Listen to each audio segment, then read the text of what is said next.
Hello everyone and welcome to the second video. Thank you for watching the first one if you got around to it.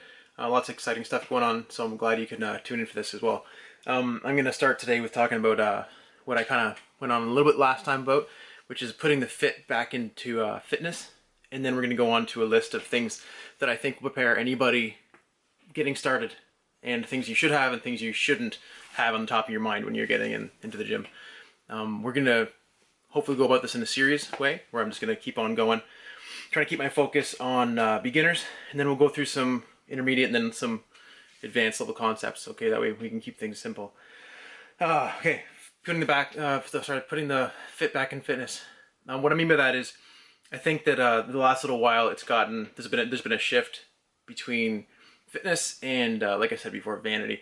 So meaning that everybody thinks that fitness is about, you know, the snapshot on Instagram, or doing it for your butt, or, you know, getting that booty, or just, you know, for the flex off. And those things are great. If you're a bodybuilder, that's awesome. That's great. It's just like making PRs if you're a powerlifter. Those things are awesome. But the problem that I have with it is that when you start making the world think that's all this is about, is that it starts detracting from the whole point of why we started this. And the whole point was to get fit, and that's what we're trying to attract new people in with, was getting fit. Because if you think about somebody coming from their perspective, somebody who's out of shape, overweight, coming from a health problem, they're gonna see this as this bro life. That's all they're gonna see. They're not gonna see this as something that can actually better them, because all they're gonna see is ab shots, somebody flexing the mirror in an elevator, or whatever. Like that's the whole thing. They're not gonna see it for what it actually is, which is helpful in helping people get back on track with health and massive things. The point that I see is that we want to change things for the better and permanently, not just temporarily. And again, the whole vanity approach, doing it for the Flex Friday hashtag, right? Doing it for that is temporary. It's not something that motivates people to go beyond the gains, and that's kind of where we're going today. So there'll be tons of time for me to rant later on about this. But what I want to go on today about, before I get into the video that I shot for you guys about my workout, is again the things that I think are necessary to have, and the things I think are bullshit for getting started and what's important. Okay. Okay, number one, a desire to change. The most important thing, I think, hands down, because I think that's what's going to separate you from doing this for a while versus just doing this, like I said before, for a couple months trying to get those gains. So having desire to change, that's completely independent of the person. I think it's all relative. Somebody could be trying to have like a 5-pound weight loss thing. Somebody else could be trying to gain 20 pounds.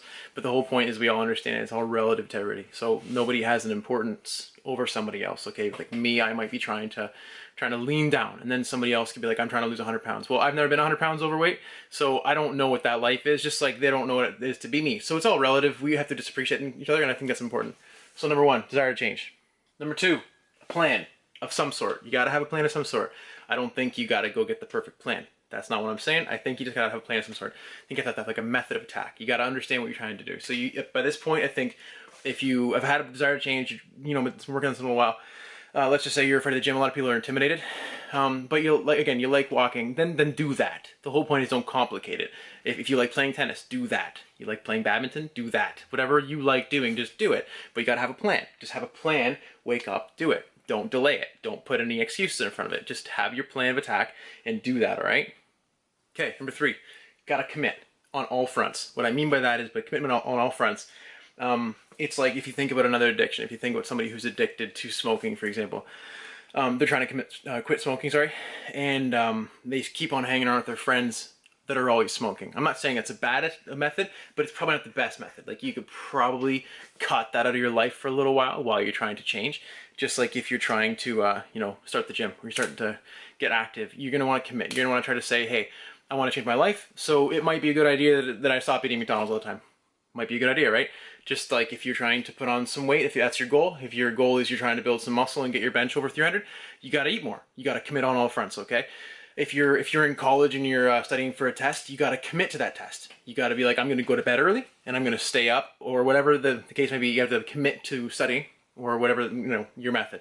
But you got to commit to it so you can see the success. Okay, number one on the no category is supplements. Supplements are the last thing you want to worry about. It's like, again, it's bringing in a worry that somebody years down, you know, potentially months, but years down the road, they have to worry about that kind of shit. Not you. You're starting, okay? Potentially, if you're starting. The last thing you want to be worrying about is supplements, because you want to be worrying about food, okay? And don't even worry about, like, none of that bullshit, okay? No trying to get multivitamins. It's great. Like, if you have access to it, do it. I'm not trying to say don't do it. I'm just saying don't worry about it. Like, it's not a big issue, because you got to be thinking about eating. Chances are, if you're starting this, and this is a whole new thing to you, you probably haven't even eaten a gram of protein consciously in the last couple months, okay? So if you take that on as a goal instead, rather than thinking about supplementing your way to success, then you're changing the mind to a lifestyle choice, rather than just being like, oh, I'm going to do this because this is a quick way. We want to try to eliminate any type of mentality that leads you down that path of trying to seek the quicker answer, because this is not about the quicker answer. This is about a hard time ahead. But the whole point is, this hard time ahead is going to give you that internal satisfaction, rather than being on that whole downward slope, which is just, so you know, the time passes the exact same, and you'll still go that way, and you'll just be depressed at the end of that road. Where this road, you'll be very, very happy, and you'll be making those goals. All right. Number 2, macros.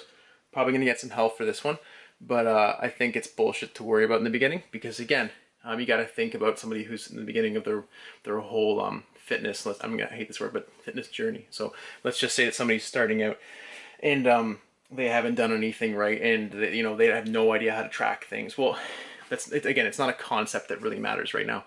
It's like trying to teach somebody how to do a parking brake slide in a manual freaking Lamborghini when they haven't even had their 16th birthday yet. Like, why would you teach a concept like that? It's definitely something that works. I'm not trying to say that macros don't work. They're awesome.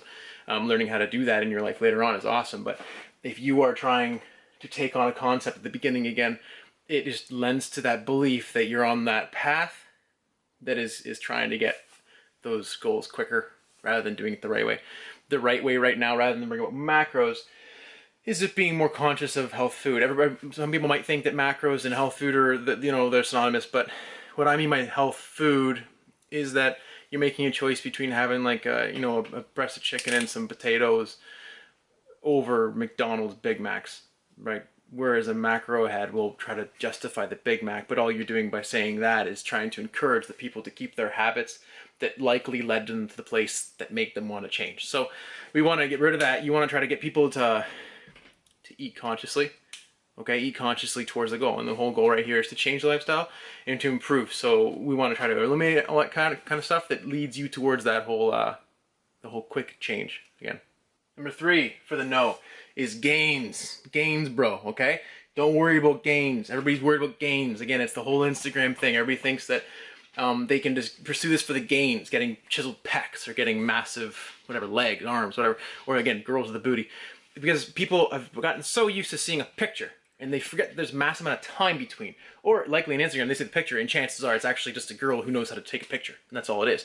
So when you have that mentality again, and you're seeing that picture, and you have no gauge to see the time that's passed between when they started towards when the picture was taken, or even the PR, whatever it is, then you don't understand that there's a process there likely, okay? And you're just seeing that, and you're now acting impulsively, trying to chase that, rather than understanding that any gains you're going to get are, again, like I said in the first video, they're going to come from years and years of hard work, okay? Which is good. If you're in it for the long term, you're committing on all fronts, you have a desire to change, and you have a plan of attack, then you're going to get those gains anyways. They're going to come. So don't worry about them, because if you're worrying about them, it's just going to lead you down this hill where when you don't get them after a month, you're going to quit. And people do, because they're not going to get their triceps aren't popping in a month, or they don't have the biceps that their friend who's been working out for the last 10 years has. Why would you even worry about that? It's retarded. Anyways, so on to the workout. Okay guys, for the workout today, last time what I did is I walked people through what I would do just for a typical kind of lower body day. Nothing strength related, nothing really even hypertrophy, just more volume, and yeah, just some muscle building techniques there. But what I'm going to show you guys today that you can watch, or you don't have to watch, is I'm doing a pre-exhaustion chest push workout. Okay, what I'm starting with is, again, flies upon flies upon flies, different variations from my pulley to dumbbells, and then on some presses, then on some onto some triceps, and we go through some shoulders, and then finally ending on close grip bench press. So Again, this kind of stuff I'm just putting in there for people to watch. To be honest with you, one of the reasons why I'm doing this is because I want people to know that you don't see success by genetics. You don't see success by sitting on the couch. This is not something that happens. There's no drugs. There's none of this kind of stuff. Okay, if you want to do that, that's a different story. That's a different conversation. But to be honest, again, it's really important that I make people who are watching these videos understand that this isn't something you can just pass off to somebody who's doing that work. Like, oh, they just got this handed to them because they're lucky. No, this is hard work, and it's important to me as well as everybody else who's achieved that hard work that they get it recognized because they put the time in. They deserve it. Okay. So, anyways, on to the workout.